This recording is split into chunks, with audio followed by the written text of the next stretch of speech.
Namaste and welcome to this exciting episode of Sathology Debunking Mythology।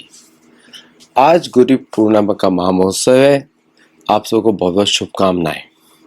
शास्त्रों में गुरु की बहुत महिमा लिखी गई है और मैं अपने शुद्धिकरण के लिए भी आपको बताऊंगा कि क्यों गुरु पूर्णिमा बहुत इम्पोर्टेंट है हम सभी के लिए। भगवान बोलते हैं उद्धव को, कृष्ण बोलते हैं उद्धव को, भगवान कृष्ण बोलते हैं उद्धव को, आचार्यम माम विजानीयम नावमन्येत करिचित न मर्त्य बुद्ध या सुयेत सर्वदेव मयो गुरु। मतलब कि आचार्य माम विजानीयम, आचार्य को मेरे समान मानना चाहिए, न अवमन्येता, कभी भी उसका अपमान नहीं करना चाहिए, करिचित, कभी भी किसी भी समय भी, न मर्त्य बुद्धिया, न उसको कभी भी साधारण, अपनी बुद्धि से साधारण मर्त्य जीव मानना चाहिए। जैसे आप और मैं होते हैं, उसको उनको आचार्य को कभी भी साधारण नहीं मानना चाहिए। सर्वदेव मयो गुरु, वो सभी सर्वदेव, सभी देवताओं का मय है, मतलब रिप्रेजेंटेटिव है, मय है। गुरु वो सभी देवताओं को रिप्रेजेंट करते हैं। आचार्य माम विजानीयम न अवमन्येत करिचित न मर्त्य बुद्धया सूयेता असूयेता, मतलब उससे कभी भी जलन नहीं रखनी चाहिए, उसके प्रति द्वेष नहीं रखना चाहिए। क्योंकि क्यों, सर्वदेव मयो गुरु, वो सभी देवताओं के रिप्रेजेंटेटिव है। मतलब कि स्वयं भगवान बोल रहे मेरे समान मानना चाहिए, मतलब भगवान को और आचार्य को भिन्न नहीं मानना चाहिए, ये है। और ये श्रुति के अनुसार है तो, और स्मृति के अनुसार तद्विधि प्रणिपातेन परिप्रश्नेन सेवया उपदेक्षन्ति तद्ज्ञानम ज्ञानिनस् तत्वदर्शिनः। तद्विधि प्रणिपातेन परिप्रश्नेन उपदेक्षन्ति तद्ज्ञानम ज्ञानिनस् तत्वदर्शिनः। तो आचार्य को उनका प्रणाम करना चाहिए, उनका नमस्कार करना चाहिए, उनके चरण सेवा करनी चाहिए, उनसे प्रश्न करना चाहिए, क्योंकि वो तत्वदर्शी हैं। तत्वदर्शी मतलब भिन्न तत्वों को देखते हैं, जैसे जीव तत्व और जो भौतिक पदार्थ का तत्व होता है उसको देखते हैं, विष्णु तत्व, शिव तत्व, ये सब अलग अलग भिन्न भिन्न तत्व हैं, उनका वो दर्शन करते हैं। तो इसलिए गुरु से उस प्रकार से शिक्षा लेनी चाहिए। भागवतम में लिखा गया है, तुलयामा लवेणापि न स्वर्गम न पुनर्भवम भगवत संगी संगस्य मर्त्यानाम किम उताशिष। मतलब कि एक क्षण भर तुल्याम लवेना, एक लव मात्र, लव बहुत ही छोटी उसका टाइम का कैलकुलेशन होता है, मतलब 1 सेकेंड का भी हाफ होता है लव। उतना भी अगर किसी भक्त का संग मिल जाए तो वो स्वर्ग से भी ऊपर है माना जाता है, या मुक्ति से भी ऊपर है। तो क्या फिर तो जो आपका भौतिक, जो आपका आशीर्वाद है, उसका क्या अर्थ है उसके सामने? जो साधारण आशीर्वाद है भौतिक जगत में, उसका क्या उसमें जो आपके मटेरियल प्रॉस्पेरिटी के लिए, भौतिक सुख के लिए, क्योंकि उनका तो हमेशा अंत्य होने वाला है, उससे क्या उसका फायदा। तो इसलिए साधु संग सभी कुछ होता है। युधिष्ठिर बोलते हैं विदुर को, भगवद विदा भागवता तीर्थभूत स्वयं विभो तीर्थी कुर्वन्ति तीर्थानि स्वांत स्थेन गदाभृत। मतलब बोलते हैं विदुर को, बोलते हैं कि आपके जैसे जो भागवत हैं वो ऐसा लगता है कि वो स्वयं तीर्थ मेरे पास आ गए, क्योंकि आप तीर्थी कुर्वन्ति तीर्थानि स्वांतस्थेन गदाभृता, मतलब क्योंकि गदाभृता मतलब जो गदा को धारण करते हैं, क्योंकि आपका हृदय स्वयं में गदाभृत है, जो कि भगवान को अपने हृदय में लेके चलते हैं। इसलिए आप स्वयं ही तीर्थ हैं, सभी तीर्थों में से आप तीर्थ हैं। पहली बात तो मैंने आपको बताया कि 2 श्लोक बताए, गीता से होता है, एक भगवान भागवत पुराण से होता है। एक है नयत वचस चित्रपदम हरेर्यशो जगत पवित्रं प्रगणित करिचेत तद्वायसं तीर्थम उचंति मानसा नयत्र हंस निर्मंत्य उशिक्षया। मतलब जो शब्द भगवान का गुणगान न करें, जो शब्द जो कि पूरे विश्व को पवित्र बना देते हैं, और साधु पुरुष के द्वारा उन्हीं को तीर्थ स्थल माना जाता है। तो जो व्यक्ति जो भगवान का साक्षात्कार करना चाहते हैं, वहाँ पर रहना चाहते हैं, उनको उन शब्दों से कोई लेना देना नहीं है, उनको किसी प्रकार की प्रसन्नता नहीं मिलती। तद्वाद विसर्गो जन्नताग विप्लवो यस्मिन् प्रतिश्लोकम अभद्वत्यपि नामानि अनंतस्य यशो अंकितानि यत् शृण्वन्ति गायन्ति गृह्णन्ति साधवा। जो साधु पुरुष होते हैं वो उन्हीं ग्रंथों को पढ़ते हैं जहाँ पे भगवान के गुण रूप नाम लीला का स्मरण होता है या उनका गुणगान होता है, और बाकी सारे शब्द एक एक जो है सिर्फ आपके भौतिक काल चक्र, जन्म मृत्यु जरा व्याधि के चक्र को बढ़ाने के लिए होते हैं। तो इसमें आप देखते हैं कि कुछ लोग स्कॉलर्स की बातें करते हैं, लेकिन हम लोग परंपरा के लोग हैं, हम लोग परंपरा में विश्वास करते हैं, और हमारा ध्येय होता है कि हम स्वयं ही साधना करें और दूसरों को प्रोत्साहित करें कि आप चाहे किसी भी गुरु से शिक्षा लें, किसी परंपरा से हो, बट गुरु का आपको आदर सत्कार करना पड़ेगा। मानसिक और अपना जब उनके सामने हो तो शरीर से, उनके पीछे हो तो मन से करें, बट एक हृदय में अगर उनके प्रति सत्कार रहता है, आपकी भक्ति बहुत आगे जाती है, भगवत प्राप्ति हो जाती है आपको। नैश कर्म, देखिए पूरा अगर आप जो हमारा कार्य होता है सतोलॉजी का, हमारा कार्य होता है पुराणों शास्त्रों के माध्यम से लोगों में जो हम लोग रिसर्च करते हैं, वो शास्त्रों के माध्यम से, गुरुवाणी के माध्यम से, पुराण मतलब और साधु संतों के माध्यम से, तीनों को ट्रायंगुलेट करके रिसर्च करते हैं। तो उसमें त्रुटि होती है कभी कभी, 99% नहीं होती, 1% होती है, क्योंकि हम मनुष्य हैं, तो उसको वापस रिविजिट करके उसको काम करते हैं। लेकिन अगर गुरु साधु शास्त्र नहीं होंगे तो हम नहीं कर पाएंगे, ट्रायंगुलेट नहीं कर पाएंगे उसको। तो इसलिए बहुत ज़रूरी है गुरु पूर्णिमा के वक्त, गुरु पूर्णिमा के समय में हम सभी इसका महत्व समझें। बिना गुरु के कुछ होता नहीं, कुछ नहीं होता बिना गुरु के। आपको मुक्ति भी नहीं मिलती, आपको भगवान का आश्रय भी नहीं मिलता, कुछ नहीं मिलता, क्योंकि गुरु आपको सिखाते हैं। तो नैश और गुरु जो होते हैं भगवान स्वयं ही बनते हैं गुरु। नैश कर्म अप्य अच्युत भाव वर्जितम। अब जहाँ पे नारद मुनि जो है गुरु के रूप में, व्यासदेव के गुरु के रूप में बोल रहे हैं, न शोभते ज्ञानम अलम निरंजनम कुतः पुनः शाश्वत अभद्रम ईश्वरे न चार्पितम कर्म यद अप्य अकारणम। मतलब कि जो आत्मज्ञान जो है वो अगर भगवान से दूर रहेगा तो उसके अंदर सारे भौतिक अवगुण रहेंगे। लेकिन इसलिए कर्मकांड जो कि शुरू से ही दुखदायी होता है और टेम्परेरी होता है, क्योंकि आप यहाँ पे जी नहीं सकते, पृथ्वी पे आप 100 वर्ष से ज़्यादा नहीं जी सकते, समय की अवधि आपकी थोड़ी है। अगर वो भगवान की भक्ति के लिए नहीं यूज़ किया जाए तो उस समय व्यर्थ हो जाता है मनुष्य का। त्यक्त्वा स्वधर्मं चरणाम्बुजं हरे भजन अपक्वो अथ पतेत ततो यदि यत्र को अभद्रम अभूत अमुष्य किम को वार्थ आप तो भजताम स्वधर्मता। तो नारद मुनि बोल रहे हैं कि जिसने अपना भौतिक कार्यों को छोड़कर भगवान की भक्ति में अपना समय लगा दिया है, कभी कभी ऐसा हो सकता है कि वो गिर जाए उसकी मैच्योरिटी की वजह से, लेकिन फिर भी उसको कोई डर नहीं है, क्योंकि वो फिर भी उसको फल उसका अच्छा मिलेगा। बोलते हैं भगवान नेहा भी क्रम नाशुति प्रत्यवाय नेहा भी क्रम नाशोस्ति प्रत्यवाय नेहा भी क्रम नाशोस्ति प्रत्यवाय त्रायते महतो भय। लेकिन अगर कोई अभक्त है, वो अच्छी तरह जो भी कार्य कर ले, लेकिन फिर भी उसको कोई लाभ नहीं होता, क्योंकि वो सब कर्म होते हैं, जल जाते हैं, और उसको वही कर्म का जो साधारण कर्म का जो आउटपुट होता है वही उसको मिलता है। तस्यैव हेतु प्रयतेत कोविदो न लभ्यते यद भ्रमताम उपर्यता तल्लभ्यते दुखवद अन्यथा सुखम कालेन सर्वत्र गभीर रमसा।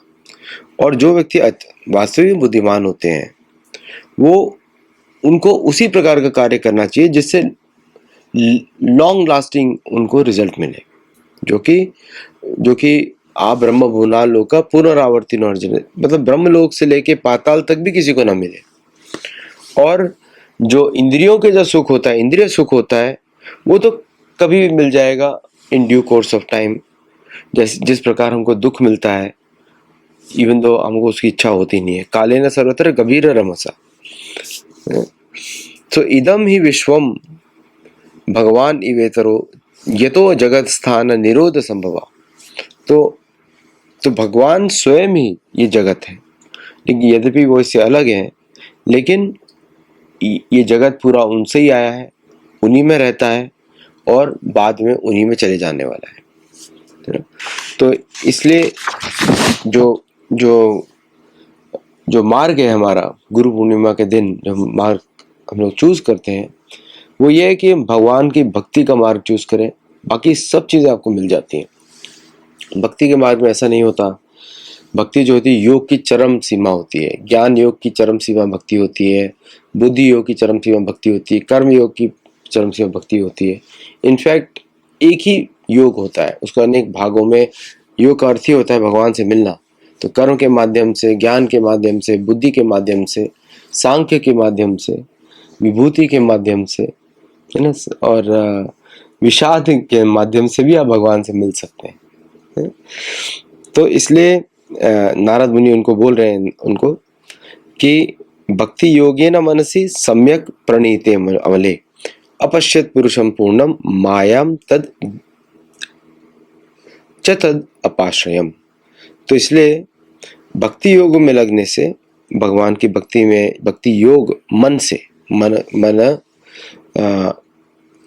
भक्ति योग में लगने से आपको, और भौतिकता को त्याग करने से आपको ये सभी जगह पे आपको भगवत दर्शन हो सकते हैं। तो बिना गुरु के कुछ होता नहीं है। जैसे सूत गोस्वामी नैमिषारण्य के साधु को बता रहे हैं, सुखदेव गोस्वामी परीक्षित को बता रहे हैं, नारद मुनि व्यासदेव को बता रहे हैं, युधिष्ठिर महाराज के पुरोहित भी थे धौम्य ऋषि, और उनके गुरु भी थे। उनके गुरु तो स्वयं व्यासदेव थे, उनके ग्रेट ग्रैंडफादर, और उनके गुरु नारद मुनि भी हैं, क्योंकि नारद मुनि ने निर्देश दिया है युधिष्ठिर को, और मार्कंडेय ऋषि भी उनको मिलने आते हैं। इसलिए युधिष्ठिर महाराज को सबसे बड़ा सम्राट बोला जाता है कि सारे जो विश्व में जो गुरु हैं, मार्कंडेय ऋषि, नारद मुनि, पर्वत मुनि, असित देवला, ये सभी उनको मिलने आ रहे हैं उपदेश देने। तो देवहूति कर्दम मुनि को बोलती हैं, प्रसंगम अजरम पाशम आत्मना कवयो विदु स एव साधुषु कृतो मोक्ष द्वारम अपावृतम। तो भौतिक जगत पे जो भी आपका हमारा आसक्ति होती है, वो आत्मा के लिए बड़ी दुखदाई होती है। लेकिन अगर वही आसक्ति भगवान के भक्तों के प्रति हो, तो साधु कृतो मोक्ष द्वारम अपावृतम, वो आपके लिए मोक्ष का द्वार खोल देती है। मनुष्य जीवन का पर्पज ही यही है कि आप यहाँ पे कर्म बंधन से मुक्ति प्राप्त करें। तो कपिल मुनि जो उनके पुत्र हैं, कर्दम और देवहूति के पुत्र हैं, उनका अवतार ही इसलिए हुआ था। तितिक्षव, अब साधु के क्या गुण होते हैं? तितिक्षव कारुणिका सूर्यदा सर्वदेही नाम अजात शत्रव शांता साधव साधु भूषणा। साधु के भूषण होते हैं, जो आभूषण होते हैं, वो होते हैं कि वो तितिक्षवा मतलब कि वो हर प्रकार का संयम होता है, उसको धारणा ध्यान समाधि टॉलरेंट होता है। कारुणिका मतलब हमेशा दूसरों पे करुणा करते हैं। सूर्यदा, सबके लिए अच्छी तरह सोचते हैं। सूर्यदा भगवान का भी क्वालिटी होता है, साधु का भी क्वालिटी होता है। कपिल मुनि भगवान ही है, तो इसलिए भगवान स्वयं बता रहे हैं। अजात शत्रु, उसका कोई शत्रु नहीं है, उसका शत्रु कोई जन्म नहीं हुआ। शांता, बहुत ही शांत रहते हैं, पीसफुल रहते हैं। साधव साधु भूषण, ये साधु के भूषण होते हैं। इससे आप पहचान सकते हैं कौन साधु है। तो साधु के कार्य कौन से होते हैं? ये गुरु के कार्य होते हैं।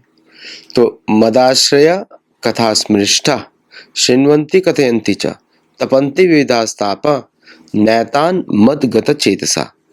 मतलब कि वो हमेशा मद आश्रय, भगवान के आश्रय में रहते हैं, हमेशा कथा निष्ठा, वो कथा करते रहते हैं, उनमें बड़ा आनंद आता है उनको। शृण्वन्ति कथयन्ति च, वो कभी सुनते हैं दूसरों से और सुनाते भी हैं दूसरों को। कथयन्ति च तपन्ति विविधास्तापा, और अपने आप अपनी इंद्रियों को संयम करते हैं, वो तप देते हैं अनेक प्रकार के। नैतान मत गत चेतसा, और वो हमेशा मेरा चिंतन करते हैं, चिंतन करते हैं। चिंता आप व्यर्थ में करते हैं, चिंतन आप विद ऑब्जेक्टिव करते हैं। तो चिंतन जरूरी है, चिंता जरूरी नहीं है। सताम प्रसंगान मम वीर संविदो भवन्ति हृत्कर्ण रसायना कथा तज्जोषणात् आशु अपवर्ग वर्तमनि श्रद्धा रति भक्ति अनुक्रमिष्यति। तो भक्तों के संग में भगवान के गुण रूप लीला का चिंतन होता है, और जो सभी के लिए बड़ा सुखदायी होता है। इस प्रकार का ज्ञान अपने हृदय में, इस प्रकार का ज्ञान और इस प्रकार की दिनचर्या पालन करने में हमारे मुक्ति का पथ खुल जाता है, और उसके अंदर, उसके हृदय में भगवान के प्रति आकर्षण स्थापित होता है। ये कपिल मुनि देवहूति को बोल रहे हैं। फिर उनके भक्त किस प्रकार के होते हैं? अभी बिना परंपरा के हो नहीं सकता, गुरु पूर्णिमा है। नैकामताम में स्पृहन्ति केचिन मतपाद सेवा बिरत मदीहा ये अन्योन्य तो भागवत प्रसज्य सभा जयन्ते मम पौरुषाणी। जो शुद्ध भक्त होता है वो भगवान की भक्ति में उसके आसक्ति होती है, वो भगवान के चरण कमल की सेवा करता है और कभी भी भगवान के जैसा नहीं बनना चाहता। मद ईहा, वो भगवान के चरण की सेवा प्राप्त करना चाहता है, और वो हमेशा भगवान के गुण रूप लीला का गुणगान करता है। पौरुषाणी सभा जयन्ते मम पौरुषाणी, मतलब सभी प्रकार से किस हर सभा में भगवान के गुण का गुणगान करता है। शालोक्य साष्टि सामीप्य सारूप्य कत्वम अप्युता दीयमानम न गृह्णन्ति विना मत सेवनम जना। और शुद्ध भक्त जो होता है ना, उसको शालोक्य मुक्ति चाहिए। शालोक्य मुक्ति आपको मालूम है कि उन्हीं के लोक में रहना। न उसको साष्टि चाहिए, मतलब भगवान के सामने उसका भगवान के समान वैभव। न उसको सामीप्य चाहिए, मतलब कि जो भगवान के पास में रहे, उनके सामीप्य मतलब उनके निकट रहे, उनका पर्सनल सेवक बन जाए, वो भी मुक्ति नहीं चाहिए। न उसको सारूप्य चाहिए, है ना, जबकि वो भगवान उसको देते हैं, उसकी सारी मुक्तियां देते हैं। न उसको एकत्वम चाहिए कि भगवान के साथ एक हो जाए। जो शुद्ध भक्त होता है उसको इन सब कुछ नहीं चाहिए। और क्यों नहीं चाहिए? बिकॉज उसको सिर्फ भगवान की सेवा चाहिए। ये कपिल मुनि बता रहे हैं देवहूति को। तो भगवान वापस बोलते हैं, कर्मणा देव नेत्रेण जंतु देह उपद्यते स्त्रिया पुंसा मुदरम पुंसो रेता कनाश्रया। तो किस तरह शरीर मिलते हैं? क्योंकि भगवान हमारे पहले गुरु हैं, तो भगवान को ही रिप्रेजेंट करते हैं आचार्य। सभी आचार्य, हमारी परंपराएं जीवित हैं, संप्रदाय जीवित हैं और आज भी जीवित हैं। ऐसा नहीं कि कोई चला गया है। तो इसलिए कोई बोलता है कि गुरु नहीं है, इसका मतलब आप सिंसियर नहीं है। गुरु आपको मिल जाते हैं, जेन्युइन गुरु मिल जाते हैं अगर आप सिंसियर हो। तो कर्मणा देव नेत्रेण जंतु देह उपद्यते, तो मतलब कि भगवान देवों के, देवताओं के नेतृत्व में, भगवान के नेतृत्व में और उसके कर्म के अनुसार किसी को जन्म मिलता है, किसी के माँ के उदर में। और अगर वो व्यक्ति उस जीवन को सफल बनाना चाहता है तो उसको भगवान का आश्रय लेना पड़ता है और कलयुग धर्म का पालन करना पड़ता है। तो देवहूति बोलती है कपिल मुनि को, अपने पुत्र को बोलती है, ओ बता शपचो अतो गरियान या जिह्वा गरे वर्तते का नाम तुभ्यम तेपु सपत जोगु शश्नुरार्या ब्रह्मानुचूर नाम गृणंती येते। तो वो जीवा कितनी अहोबता, मतलब कि कितने ग्लोरियस है। अहोबता, कितनी महान है वो जीवा जिसके अग्र भाव पे भगवान का नाम है। क्योंकि कालयुग में एक ही धर्म होता है, हरि नाम, और कुछ नहीं धर्म होता है। कृते ध्यातो विष्णु त्रेताय मजतो मखे द्वापरी परिचर्याम कलौ तद हरि कीर्तनात्, है ना। तो अगर कोई स्वपाचो तो गरियान, मतलब कि अगर कोई स्वपचो मतलब जो चंडाल लोग जो कुत्ते का मांस खाते हैं, बाय द वे बहुत सारे लोग हैं दुनिया में जो वो करते हैं, अभी भी करते हैं। अगर वो भगवान का नाम लेते हैं, मतलब ये समझ लेना चाहिए, उन्होंने तेपुस तपते जुबु शश्नुर आर्य, उन्होंने सब प्रकार के यज्ञ किए हैं, सब प्रकार के होम किए हैं, और शश्नुर आर्य, आर्य का मतलब होता है कि जो वेदों का पालन करे उसको आर्य बोलते हैं। और वो मतलब कि उनके अंदर सारे अच्छे गुण जो आर्यों में होते हैं। और अगर वो आपका नाम जप कर रहे हैं, इसका मतलब ये है कि उन्होंने सभी तीर्थों में स्नान किया है, सभी वेदों का उन्होंने पठन किया है, और उन्होंने वो सब कर लिया जो करना चाहिए। ये देवहूति बोल रही हैं, और शिवजी बोल रहे हैं सती माता को, सत्वम विशुद्धम वसुदेव शब्दितम यचीयते तत्र पुमान अपाव। शिव भगवान शिव जो है हम सभी के गुरु हैं। नमो रुद्राय महते देवदेवाय शूलिने त्र्यंबकाय त्रिनेत्राय योगी नाम गुरुवे नमः। लिंग पुराण में लिखा हुआ है योगी नाम गुरुवे नमः, कि हम सब योगी हैं, जिस चाहे हम भक्ति मार्ग में हो चाहे ज्ञान मार्ग में हो, हम सभी एक ही डायरेक्शन में जा रहे हैं, पथ हमारे अलग अलग है। इसलिए जो भी आपके गुरु हैं किसी भी संप्रदाय से हो, उनका बस पालन करिए, क्योंकि हम लोग किसी एक विशेष संप्रदाय के लिए बात नहीं करते हैं। मैं यद्यपि एक संप्रदाय को बिलोंग करता हूँ, लेकिन हमारा जनरली होता है सभी संप्रदायों के विषय में, जो भी आपके गुरु हो किसी संप्रदाय से हो, बस वेदों से जुड़े होने चाहिए। वेदों के बाहर कोई गुरु संप्रदाय नहीं होता। वेदों के बाहर जो होता है उसको बोलते हैं अधर्मी, अधर्मी, म्लेच्छ, यवन, वो सब अलग होते हैं, बाहर होते हैं। जो वेदों को नहीं मानता वो अधर्मी होता है, तो उसका कोई संबंध नहीं बाकियों से। सत्वम विशुद्धम वसुदेव शब्देवम यदि दीयते तत्र पुमान अपावृता सत्वे च तस्मिन् भगवान वासुदेवो ही अधोक्षजो में नमसा विधीयते। तो भगवान शिव बोल रहे हैं सत्वम विशुद्धम, मतलब कॉन्शियसनेस, जो प्योर कॉन्शियसनेस है, सत्व है, एसेंस है, वासुदेव है, शब्दितम, उनका नाम है वासुदेव। यदि वो अपने हृदय में आपके ज्वलित आ जाते हैं। ये दिए थे तत्र पुमान अपावृता, बिना किसी कवरिंग के आ जाते हैं अपने हृदय में। कब होता है? जब वो नाम लेता है व्यक्ति, तो भगवान उसके हृदय में वापिस आ जाते हैं। और फिर उसके बाद सनत कुमार ऋतु महाराज को बोलते हैं, ये पाद पंकज पलाश विलास भक्त्या कर्माशयम ग्रथितम उग्रथयन्ति संता तद्वन्न रिक्तमतयो यतयो अपि रुद्ध श्रोतो कणास्तम अरणम भज वासुदेवम। और जो भक्त जो होते हैं, जो भगवान के चरण कमलों की सेवा करते हैं, वो सभी प्रकार के जो उनके अंदर इच्छाएं हैं, भौतिक इच्छाएं, उनको पार कर लेते हैं। यद्यपि बहुत मुश्किल है ये अभक्तों के लिए, ये ज्ञानियों के लिए भी पॉसिबल नहीं है, ये पॉसिबल नहीं है। जो इंद्रियों के विषयों को छोड़ना चाहते हैं, पॉसिबल नहीं है। तो इसलिए तुम वासुदेव की शरण लो, और उनकी शरण से आपका भौतिक जो आपके ऊपर जो त्रिगुणात्मक संसार का जो असर है वो खत्म हो जाता है। ग्रहेश्व, अब विष्णु बोलते हैं। अब ये सारे जो है गुरु की जो गुणगान कर रहे हैं सारे शास्त्र। अब जैसे नारद मुनि प्रचेता को भी ज्ञान करते हैं, प्रचेता को भी उपदेश देते हैं, प्रचेताओं को, ब्रह्मा के पुत्र हैं। यथा तोर मूल निश्चयेन तृप्यन्ति यत् स्कंद, नारद मुनि सभी का उद्धार करते हैं। वो प्रचेताओं का भी करते हैं, ध्रुव महाराज का भी करते हैं, प्रहलाद महाराज का भी करते हैं, विद्युषर का भी करते हैं, व्यासदेव का भी करते हैं, असित देवल का भी करते हैं। और समस्त जो जितने भी लोगों को हम देखते हैं परंपराओं में, सबका उद्धार करते हैं नारद मुनि कहीं ना कहीं जाके।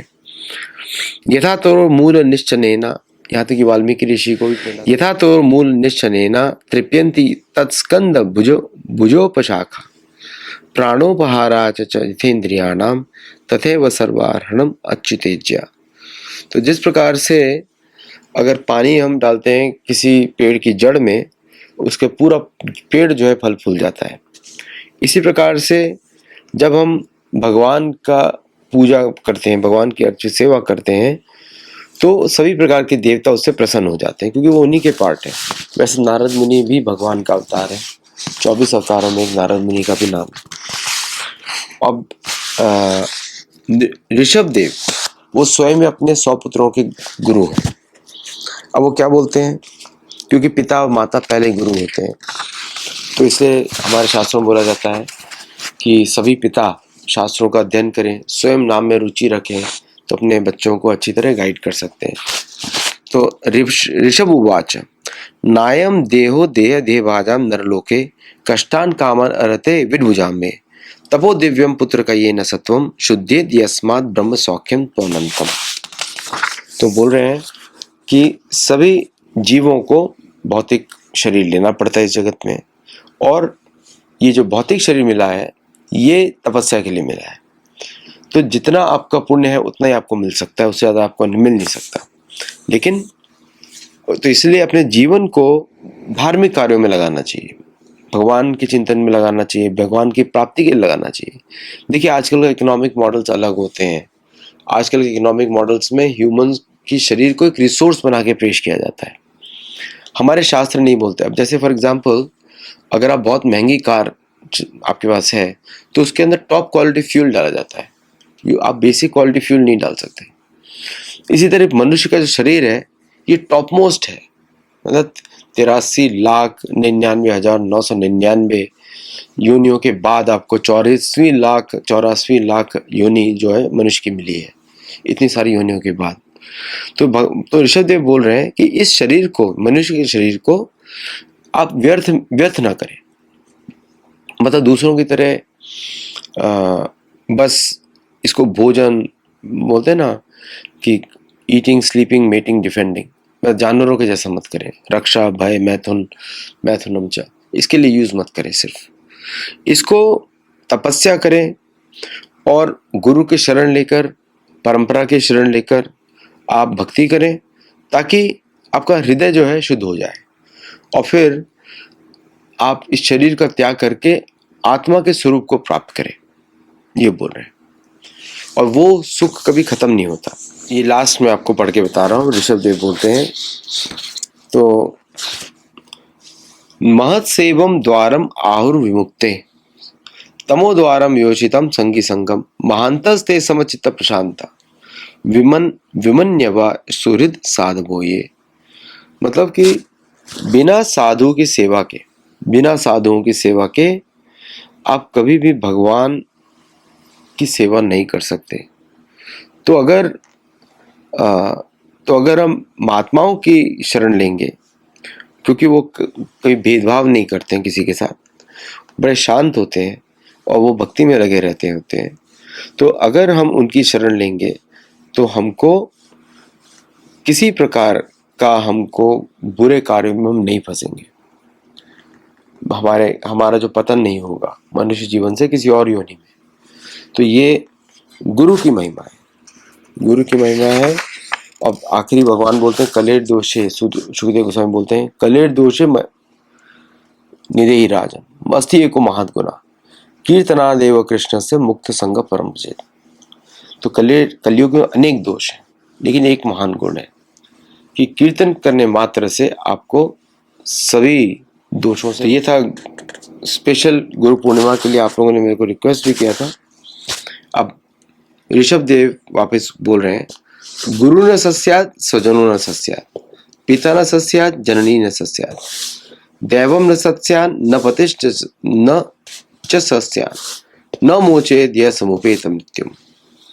तो अगर गुरु कहलाने लायक नहीं है, या गुरु को गुरु नहीं बोला जा सकता, स्वजन जो है, स्वजन मतलब रिलेटिव्स को नहीं बोल सकते, रिलेटिव नहीं बोला जा सकता, पिता को पिता नहीं बोला जा सकता, माता को माता नहीं बोला सकता, देवताओं को देवता नहीं बोला जा सकता, न पति को पति बोला जा सकता है, अगर वो इस मृत्यु संसार से हमको बाहर निकालने की चेष्टा ना करे। ये पहला दायित्व है सबका। ये सब गुरु हैं, देवता गुरु हैं, साधु गुरु हैं, माता गुरु हैं, पिता गुरु हैं, हमारे रिश्तेदार भी हमारे गुरु हैं एक तरीके से, क्योंकि इन सब की सहायता लगती है हम सबको इस मुक्ति पद पे ले जाने के लिए।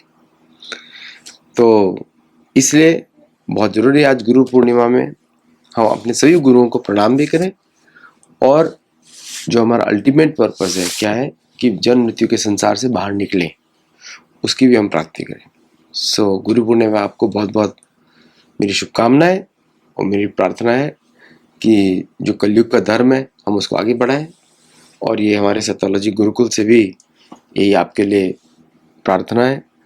और आप लोग अगर हमारे से जुड़े हैं तो thank you very much for listening to me. नमस्ते, जय Jagannath, and I will see you in the next show. Thank you.